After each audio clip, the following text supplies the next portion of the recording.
ఇక రైతు భరోసా కోసం రైతులు కొండంత ఆశతో ఎదురు చూస్తున్నారు. ఇప్పటికే వానాకాలం సీజన్ సగం పూర్తయింది. అయినా రైతు భరోసాపై ప్రభుత్వం మాత్రం ఎటువంటి స్పష్టత ఇవ్వలేదు. రైతు భరోసాపై అసెంబ్లీలో చర్చ పెడతామని చెప్పిన ప్రభుత్వం సమావేశాలు జరుగుతున్నప్పుడు ఆ ఊసే ఎత్తకపోవడంతో కావాలనే జాప్యం చేస్తుందనే అనుమానాలు రేకెత్తుతున్నాయి.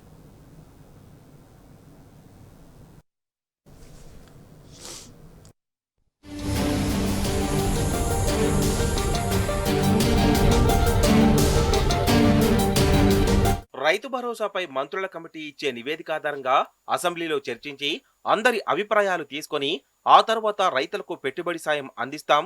ఇది పలు సందర్భాల్లో ముఖ్యమంత్రి రేవంత్ రెడ్డితో పాటు మంత్రులు చెప్పిన మాట. ఇప్పటి వరకు మంత్రుల కమిటీ నివేదిక ఇచ్చిందే లేదు, అసెంబ్లీలో చర్చించిందే లేదు.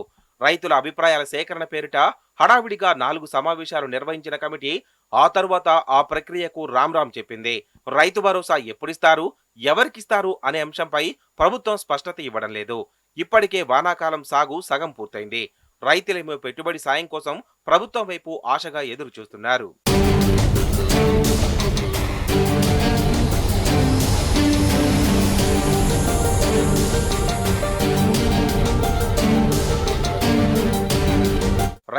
రైతు సంఘాల అభిప్రాయాలు సేకరించి రైతు భరోసా విధి విధానాలను రూపొందించేందుకు జూలై 2న ప్రభుత్వం కేబినెట్ సబ్ కమిటీని ఏర్పాటు చేసింది.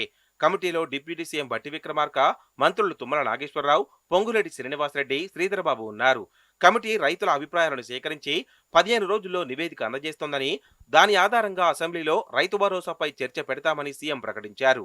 కమిటీ ఏర్పాటు చేసి 40 రోజులైనా నివేదిక జాడలేదు. రైతుల నుంచి అభిప్రాయ సేకరణకు ఉమ్మడి జిల్లాల వారీగా 9 సమావేశాలు నిర్వహించాలని కమిటీలు నిర్ణయించింది. ఇప్పటికే 4 సమావేశాలు మాత్రమే నిర్వహించింది. జూలై 15న వరంగల్ సమావేశం నిర్వహించి ఆ తర్వాతే ఆపేసింది. అదే నెల 23 నుంచి అసెంబ్లీ సమావేశాలు ప్రారంభమయ్యాయి. ఆ సమావేశాల్లో రైతుల అభిప్రాయాల ఆధారంగా మంత్రుల కమిటీ నివేదిక ఇస్తుందేమోనని అంతా భావించారు. కానీ 15 రోజుల్లో ఇస్తారన్న నివేదిక అతీగతి లేకుండా పోయింది.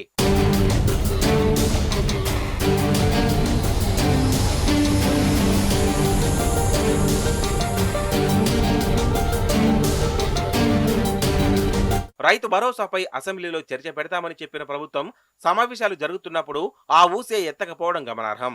11 రోజుల పాటు అసెంబ్లీ సమావేశాలు జరిగితే ఒక్క పూట కూడా రైతు భరోసాపై ప్రభుత్వం చర్చించలేదు.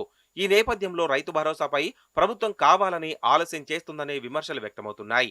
ఒకవేళ రైతులకు సకాలంలో పెట్టుబడి సాయం అందించాలనే ఆలోచన ప్రభుత్వానికి ఉంటే మంత్రుల కమిటీ నుంచి నివేదిక తెప్పించుకొని అసెంబ్లీలో చర్చ పెట్టి విధి విధానాలు రూపొందించేదనే అభిప్రాయాలు వ్యక్తమవుతున్నాయి.